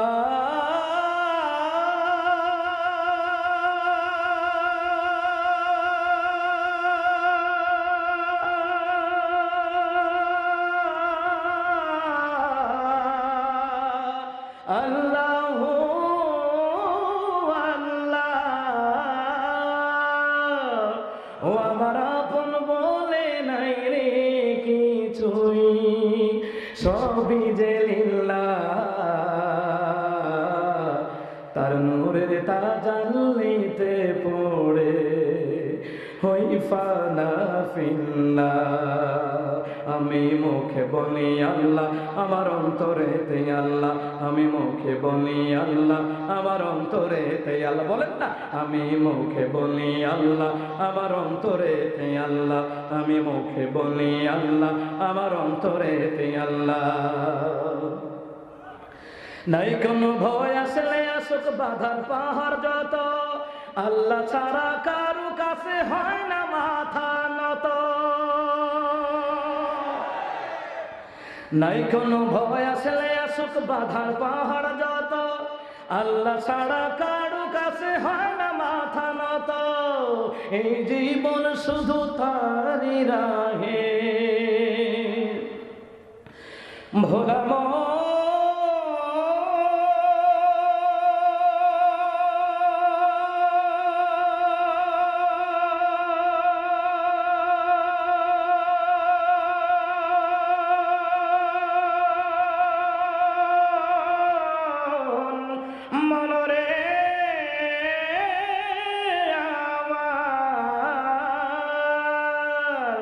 এই জীবন শুধু তারই রাহে, জীবন শুধু তারই রাহে ফি সাবিলিল্লাহ। তার নূরের তাজাল্লিতে পড়ে হই ফানা ফিল্লাহ, ও তার নূরের তাজাল্লিতে পড়ে হই ফানা ফিল্লাহ। আমি মুখে বলি আল্লাহ, আমার অন্তরেতে আল্লাহ। আমি মুখে বলি আল্লাহ, আমার অন্তরেতে আল্লাহ। আমার আপন বলে নাই রে কিছুই, আপন বলে নাই রে কিছুই, সবই যে লিল্লাহ। তার নূরের তাজাল্লিতে পড়ে হই ফানা বিল্লাহ, ও তার নূরের তাজাল্লিতে পড়ে হই ফানা বিল্লাহ। আমি মুখে বলি আল্লাহ, আমার অন্তরেতে আল্লাহ, আমি মুখে বলি আল্লাহ, আমার অন্তরেতে আল্লাহ।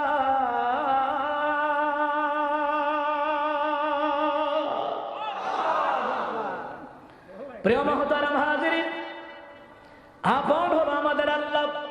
লুকমান আলাইহিস সালাতু ওয়াস সালাম সন্তানকে বললেন, ও সন্তান শুনে নাও, وَإِذْ قَالَ لُقْمَانُ لِابْنِهِ وَهُوَ يَعِظُهُ يَا بُنَيَّ لَا تُشْرِكْ بِاللَّهِ।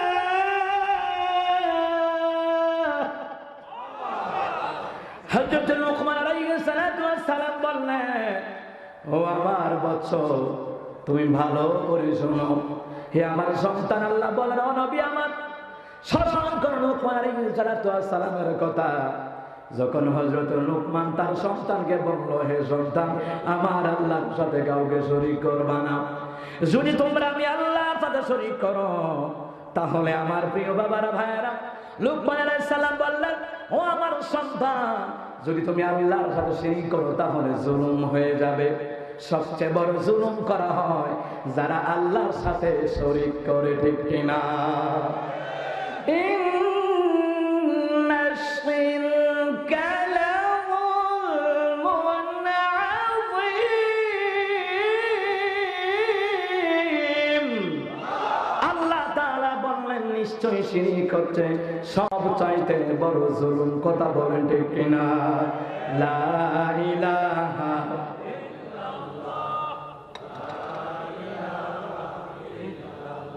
জোড়ে মোহাব্বতে লা ইলাহা।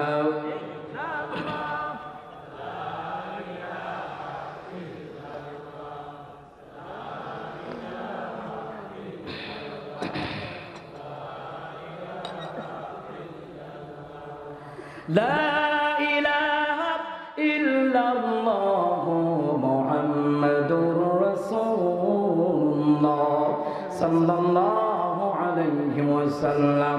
প্রিয় বাবারা, ভাইরা, আল্লাহ তাআলা সুন্দর করে বললেন, নবী আমার, আপনি জানায়া দেন ওরা যেন আমি আল্লাহকে ছাড়া অন্য কাউকে যেন সিজদা না দেয়। আল্লাহ তাআলা বলেন, ওয়াল্লাযীনা লা ইয়াদউনা মা'আল্লাহি ইলাহান আখার। যারা আমি আল্লাহকে ছাড়া অন্য কাউকে সিজদা দেয় না, যারা আমি আল্লাহকে ছাড়া অন্য কাউকে ডাকে না, ওরা আমি আল্লাহর খাঁটি বান্দা বান্দি। আর যারা আমি আল্লাহকে ছাড়া অন্য কাউকে ডাকে, বাজারে যায়, মাজারে যায়, বাবার কাছে যায় সন্তান যাওয়ার জন্য, কিন্তু আপনারা বলেন তো সন্তান দেওয়ার মালিক কে? আল্লাহ পাক তার রাসূলকে এমন ইলম দিলেন, আল্লাহ বললেন, আল্লাহ রাসূল সাল্লাল্লাহু আলাইহি ওয়াসাল্লামের উপরে কোরআন নাযিল করে দেওয়া হলো। কোরআন দিয়ে আমার রাসূল ইলম শিক্ষা দিলেন মানব জাতিদেরকে। আল্লাহ তাআলা বললেন, আমি আমার নবীকে এমন ইলম দিলাম, কোরআনের ইলম দিলাম, হাদিসের ইলম দিলাম, আমি আল্লাহর পক্ষ থেকে নবুয়তি ইলম দিলাম, রিসালাতের ইলম দিলাম, তাওহীদের ইলম দিলাম, ঈমানের ইলম দিলাম। জোরে বলুন আল্লাহু আকবার। আল্লাহ তাআলা বললেন, আল্লাহ তাআলা বললেন, ওয়াত্তাখাযু মিন দুনিহি আলিহাতান লা ইয়াখলুকুনা শাইআন ওয়া হুম ইখলাকুন। জোরে বলুন আল্লাহু আকবার। আল্লাহ তাআলা বললেন, তোমরা মানুষকে বাদ দিয়ে আমি আল্লাহকে বাদ দিয়া, আমি মাবুদকে বাদ দিয়া ওদিকে ইলাহাকে যারা ডাকাডাকি করো, যাদের কাছে যাও, ওরা কিছুই করতে পারে না। যাদের কাছে সন্তান চাওয়ার জন্য যাও, ওরা কিছুই করতে পারে না। ওদেরকে আমি আল্লাহ তৈরি করেছি। আল্লাহু আকবার। ওদের কাছে কেন যাও? ওরা তো কিছুই করতে পারে না, ওদেরকে আমি আল্লাহ বানিয়েছি। ভবিষ্যতের ব্যাপারে ভাগ্য পরিবর্তন করার কারো ক্ষমতা নাই। ভাগ্য পরিবর্তন করার ক্ষমতা আমি আল্লাহ। রাসূল বললেন দোয়ার দ্বারা ইবাদতের দ্বারা পর্যন্ত ভাগ্য পরিবর্তন হয়ে যায়। আল্লাহু আকবার। তওবা ইস্তিগফার দ্বারা ভাগ্য পরিবর্তন হয়ে যায়।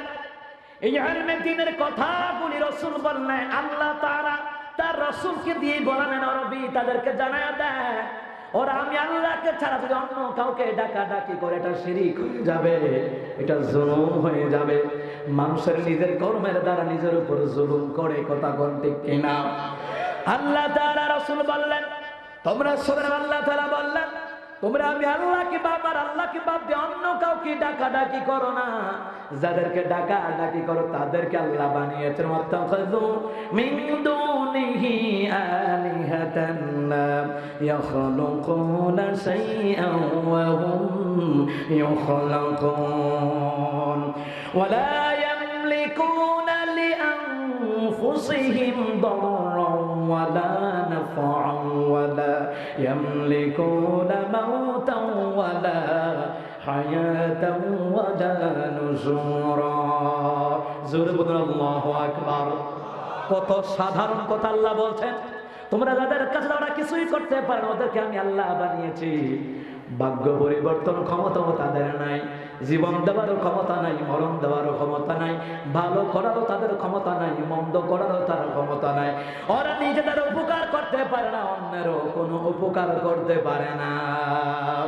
আজকে যারা দুনিয়াতে বলে বাবা কিয়ামতের ময়দানে তরায় নিব, আমার তালা বাবা, খাতা বাবা, জোট্টা বাবা, ওরার বলে তরায় আনিব, ওদের কাছে মরিদ হয় আপনার সবচাইতে বড় পীর হলো আপনার মা বাপ।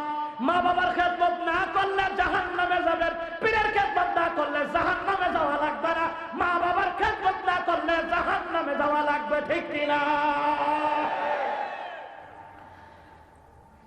মানুষ আমার দেশের ভিতরে কয় বাবা তরায় আনিব, আমি বলি কি বাবা তরায় নিবে না, কিয়ামতের ময়দানে আপনার ভণ্ড বাবারে ফেরেশতারা সরায়া সরায়া জাহান্নামে নিব। কথা কোন ঠিক কিনা? আমার দেশের মধ্যে আরো আছে ভান্ডারি গান, আমি মাঝে মধ্যে এইগুলা বলি জাতিকে সতর্ক করাবার জন্য, আর কোন উদ্দেশ্য নয়, আর কোন উদ্দেশ্য নয়। কত রকমের গান দেখবেন এরা গায়, ও প্রাণের বাবা হয় তুমি আমার হইও গো কান্দাঙ্গি। আয় হায়, আসেনি এই মন্ড? কথা কম না কেন? বাবা কান্দারি হবে না, বুঝার জন্য বলছি, বাবা কান্দারি হবে না। কিয়ামতের ময়দানে তাফসীর আবু বকর জাকারিয়া ওই তাফসীর গ্রন্থের ভিতরে সূরা আহজাবের তাফসীর খুলে দেখলাম, আল্লাহ রাসূল বললেন, আব্দুল্লাহ ইবনে মাসউদ রাদিয়াল্লাহু তাআলা তিনি বললেন কিয়ামতের ময়দানে সমস্ত নবীরা নাফসি নাফসি বলে বেহুশ হয়ে যাবে, একমাত্র উম্মতের কান্দারি হিসাবে আমার আল্লাহ আমাকে দাঁড় করাইয়া দিবে। না সুবহানাল্লাহ বের হইতো না, সুবহানাল্লাহ এখন বের হবে না।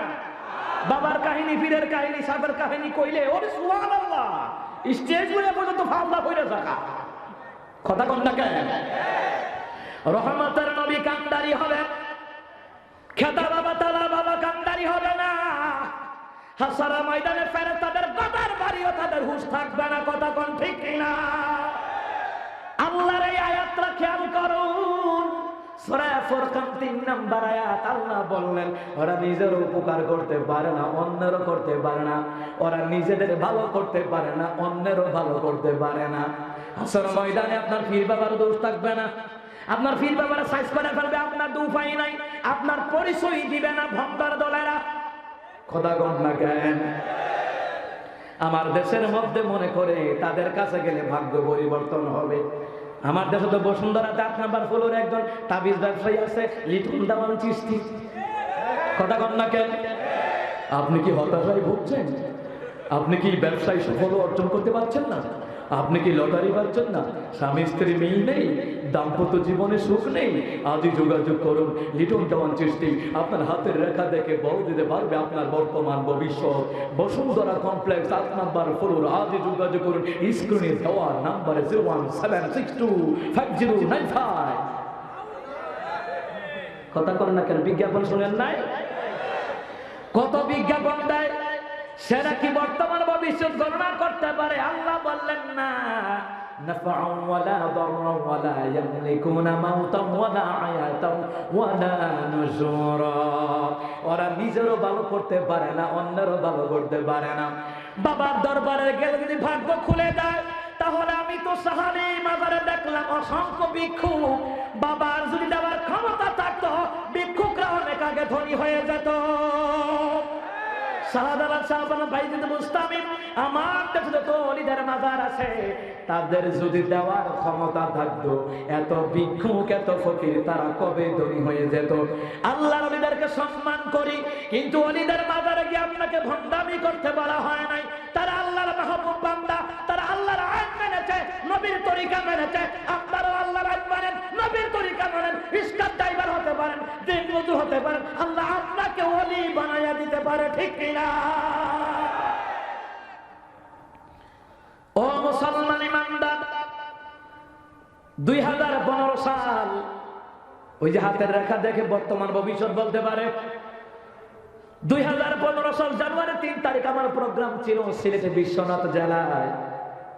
আমার আগে যেই বক্তা ওয়াজ করবে উনি বসুন্ধরায় জেমে পড়ে গেল। ফোন দেওয়া হলো, ভাই কিরে আপনার পরে তো আমি উঠাম, কারণ আমার শেষে দেয়। কিন্তু সারা দেশে এত প্রোগ্রাম আসে, আমার এলাকা থেকে প্রোগ্রাম আসে, সবাই শেষে দেওয়ার জন্য বসে থাকে। আমি বুঝি না আমার কিরে শেষে দেয়। আমি নগণ্য একজন কোরআনের খাদেম, আমার এসার পরে তুমি বাড়ি যেতেন, আমার কেন শেষে দেয়? এসারের পরে যদি কেউ কয় হুজুর এসারের পরে করবেন, আমি যে কত খুশি। এসারের পরে কেউ দেয় না, সবার শেষে আমার আলোচনা। বিশেষ বক্তা আলোচনা না করলে, বিশেষ বক্তা যদি তার সময় না আসে, তো তার সময়টা সহকারে আমাকে কভার দেওয়া লাগবে। 12তে গেলাম, 5 ঘন্টা ওয়াজ। কয় ঘন্টা? বক্তার তেল মজাই লাগছে। এরপরে তওবা করছি, ভারতে আর প্রোগ্রাম দিব না। আজকে যে কত ফোন আসছে ভারতে প্রোগ্রাম দেওয়ার জন্য, আমি বলি বাইরে আমার দেশে প্রোগ্রামের অভাব নাই, ভারতে যাওয়ার কোনো দরকার নেই। বক্তার তেল মজাইলা, এমনিতে এক রাষ্ট্র থেকে আরেক রাষ্ট্রে গেলে আবহাওয়া চেঞ্জ হয়ে যায়, ঠান্ডা কাশি শুরু হয়ে যায়। তাই আমি তো একই দা করতাম, আর কই যাবেন না যাবো ঠান্ডা কথা বল না। আমি আর বললাম, বলি ভাইয়া মাফ করবেন, যদি প্রোগ্রাম নেন এপ্রিলের পরে, এর আগে আমার দেশ খালি নাই। সুবহানাল্লাহ। আমার দেশের মতন এত মাদ্রাসা, মসজিদ, এত কোরআনের মাহফিল কোথাও হয় না। ইতালিতে যেইভাবে করোনায় ভয়ঙ্কর আক্রমণ করেছে, চীনে যেইভাবে ভয়ঙ্কর আক্রমণ করেছে, আমার দেশে ওই রকম ভয়ঙ্কর আক্রমণ করে নাই, গ্যারান্টি দিয়ে বলতে পারি। কারণ আমার দেশে এত ঘনবসতি, যদি ইতালির হারে আমার দেশে মানুষ মারা যাইতো, প্রত্যেক জেলাতে 4000 5000 করে মারা যাইতো। আল্লাহ কোরআনের বরকতে বানিয়ে দিয়েছি, কারণ এই দেশের জনগণের টাকায় মসজিদ চলে, মাদ্রাসা চলে, কোরআনের মাহফিল চলে। এই জন্য আল্লাহ বাঁচায়া দিয়েছে। রাসূলের সহিহ হাদিস প্রমাণ, রাসূল বললেন, কেউ যদি আল্লাহর ঘরে দান করে, কোরআনের জন্য দান করে, ইসলামের জন্য দান করে, 70 রকমের দুর্ঘটনা আল্লাহ দূরে সরায়া দেয়, 70 রকমের অ্যাক্সিডেন্ট আল্লাহ দূরে সরায়া দেয়, 70 রকমের আযাব গজব আমার আল্লাহ দূরে সরায়া দেয়। আল্লাহু আকবার। এই দেশের মানুষ মাঠে ঘাটে হাটে, ওরা রিক্সা চালাতে পারে, ওরা দিন মজুর হতে পারে, ওরা ব্যবসায়ী হতে পারে, ওরা প্রবাসী হতে পারে, কিন্তু এদের টাকায় কোরআনের বিধানগুলি, এদের টাকায় কোরআনের প্রতিষ্ঠানগুলি চলে। দান সদকার বরকতে আল্লাহ আমাদেরকে কত রকমে বাঁচাইয়া দিয়েছে। কারণ পাবলিক মাঠে ঘাটে যায়, ওই বুড়া লোকের কথা কই যান, বলে জমিনে যাই কি করবেন, ধান কাটবো, করোনায় ধরবে। করোনা কেডা, আমার চিনে নাকি? ফেসবুকে বাংলা বাইরে বলতে পারবে। চিন্তা করে দেখুন, আমার দেশের একজন ডাক্তার মিরপুরে বসে, ওই ডাক্তার বললেন, হুজুর আপনি জানেননি আমার দেশের ভিতরে, আমার দেশের মধ্যে খেটে খাওয়া মানুষ বেশি, ওরা লকডাউনে যে কত কষ্টে আছে আল্লাহ ছাড়া কেউ জানে না। কিন্তু এরা এরপর ঘরে বসে থেকে নাই, মাঠে গিয়ে কাজ করেছে, শরীর থেকে ঘাম ঝরেছে, ঘামের সাথে বিষাক্ত ভাইরাস গুলি ঝরে গেছে। বাঙালি যারা কাজকর্ম করে খেতে খামারে, এদের শরীরে দৈনিক করোনা কতবার ঢুকে আর কতবার বাহির হয়। আল্লাহু আকবার। দয়াকার। আবার এই করোনার মহামারীতে আমরা কত আল্লাহওয়ালাকে হারিয়েছি। রাসূল বললেন, কোন মহামারীর কালে যদি কোন আল্লাহওয়ালারা মারা যায়, কোন নবীওয়ালারা মারা যায়, এদেরকে আমার আল্লাহ শাহাদাতের দরজা দিয়ে দেয়। শাহাদাতের দরজা হলো আমার নবীর সাথে জান্নাত। আর এই বাড়ি গোলাম সারওয়ার সাইদ হুজুরকে হারালাম, আমাদের ব্রাহ্মণবাড়িয়ার জুবাইর আহমদ আনসারী হুজুর রহমাতুল্লাহ হুজুরকে হারালাম, কত আনন্দেরকে হারাম কয়দিন আগে নূর কাসিম হুজুরকে হারালাম, আহমদ শফি হুজুরকে হারালাম।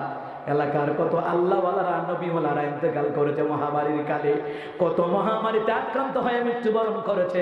রাসূল বললেন শাহাদাতের দরজা তারা পেয়ে যাবে। আল্লাহু আকবার। আল্লামা নুরুল ইসলাম আলমপুরি সাহেব অসুস্থ, ওনার জন্য আমরা দোয়া করি।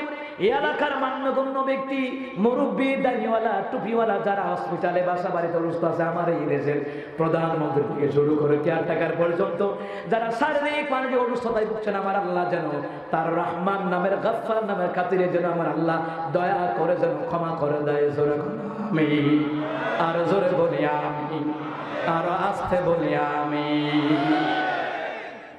প্রিয় বাবারা ভাইয়েরা আমার, শেষ করে দেব। প্রিয় বাবারা ভাইয়েরা আমার, গভীর মনোযোগ দেন। এই দেশ কোরআনের দেশ, ইসলামের দেশ। জোরে বলেন আল্লাহু আকবার। বলছিলাম প্রধান বক্তা দেয় না, না আমি বললাম ভাই বিশেষ বক্তা যদি আজকের প্রোগ্রামে না আসে পুরা সময় আমার টানা লাগবে। কত মাহফিলে এরকম অবস্থা হয়েছে, আমার দেশের অনেক বক্তারা জ্যামের কারণে আসতে পারে নাই।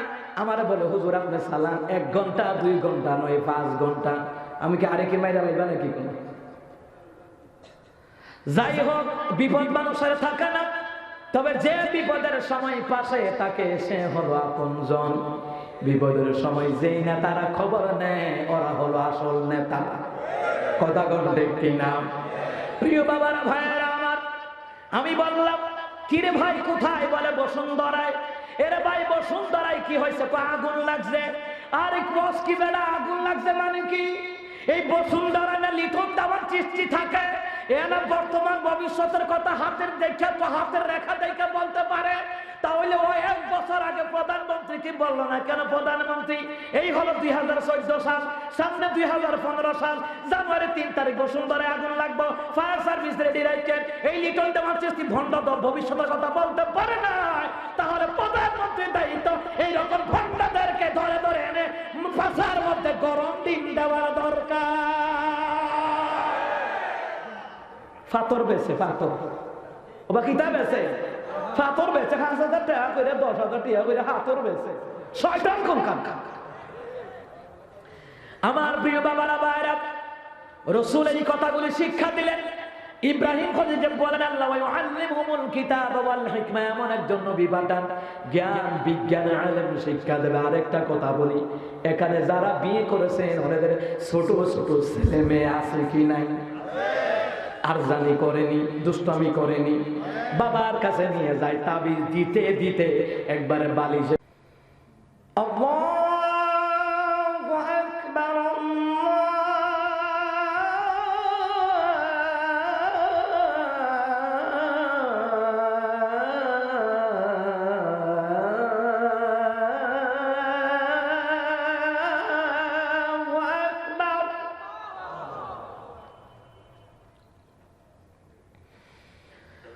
أشهد أن لا إله إلا الله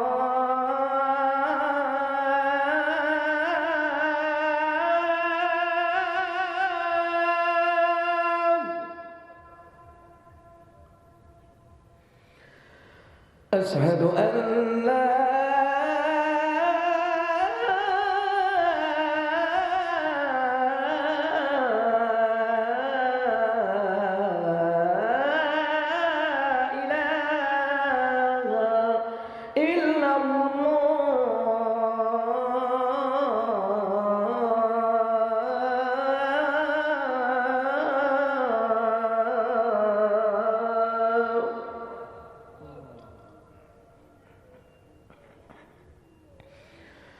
أشهد أن محمدا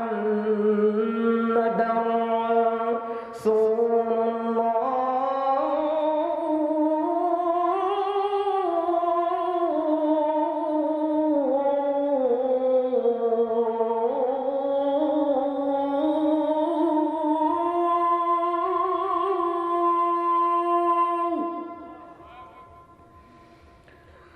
أشهد أن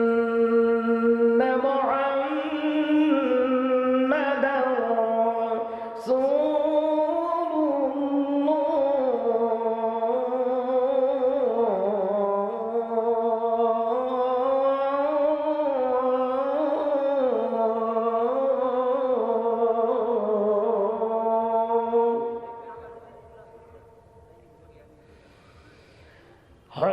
على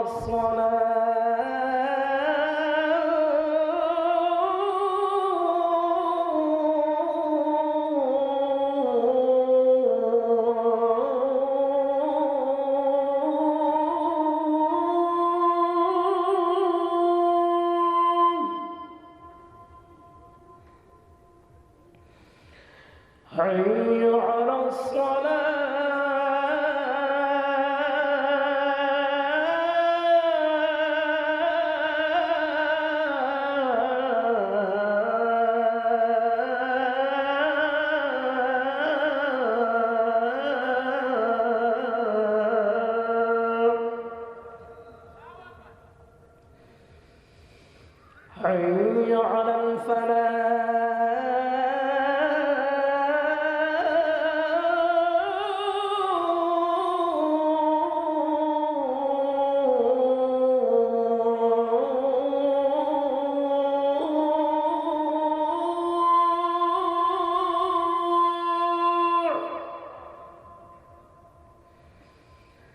حي على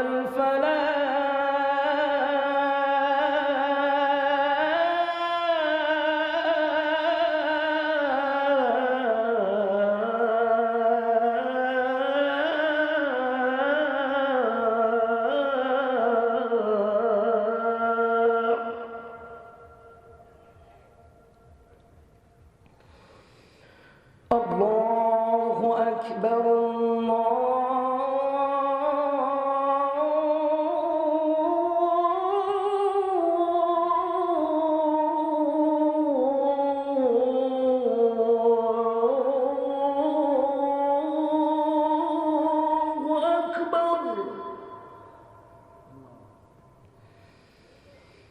لا